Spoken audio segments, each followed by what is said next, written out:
هەر کات باسی بواری هونەری هەولێر بکرێت دەبێت ناوی محەممەد ئەحمەد ئەربیلی بهێنرێت چونکە ساڵانێکی زۆرە لە بواری گۆرانی وتن و ئاوازدانان کاری کردووە. کورسات نیوز دەیەوێت لە نزیکەوە لە باری تەندروستی هونەرمەند محەممەد ئەحمەد ئەربیلی بپرسێت چونکە ماوەی چەند ڕۆژێکە باری تەندروستی ناجێگیرە و لە نەخۆشخانە چارەسەری پزیشکی وەردەگرێت. زۆر سوپاسیان دەکەم تەلەڤیزیۆنی کورسات دەرێ وەڵڵا ئەوەڵ شەخص بووە من چوومە ناوی باوی بام زۆر سەلام لە خوشکە نازارەکەم هێرۆ دەکەم یا ڕەبی خوا مەفەقەی کە لە دنیا و قیامەتی کوڕ.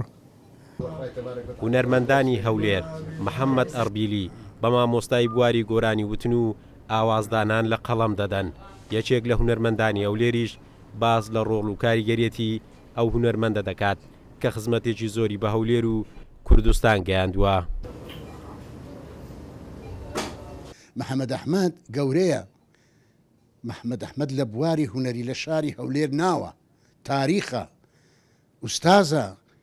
ئەو کابرایە ئوستازی ئیبراهیم دادسازی بووە، ئوستازی چەندین کەس بووە، چەندین ئاوازی دانایە لە بۆ گۆرانی بێژان و لە بۆ خەڵک. ئەو کابرایە مەکانەی زۆرە لە شاری هەولێر و مەکانەی بەرز. محەممەد ئەحمەد ئەربیلی لە ساڵی 1933 لە هەولێر لەدایک بووە و بەهۆی زۆری بەرهەمەکانیەوە نەتواندراوە وەک پێویست بەدوەداچوون و سەرژمێری بۆ گۆرانیەکانی بکرێت. جیا لە هونەرمەندانی ناوخۆی هەرێم چەندان هونەرمەندانی بیانیش گۆرانیەکانیان وتووەتەوە. ئێستا هونەرمەندا لەلایەن پزیشکانەوە چارەسەری پێویستی پێدەدرێت بۆ ئومێدی دووبارە گەڕانەوە و بەردەوامیدان بەکارە هونەریەکانی. قارەمان جەوهەر، کورسات نیوز، هەولێر.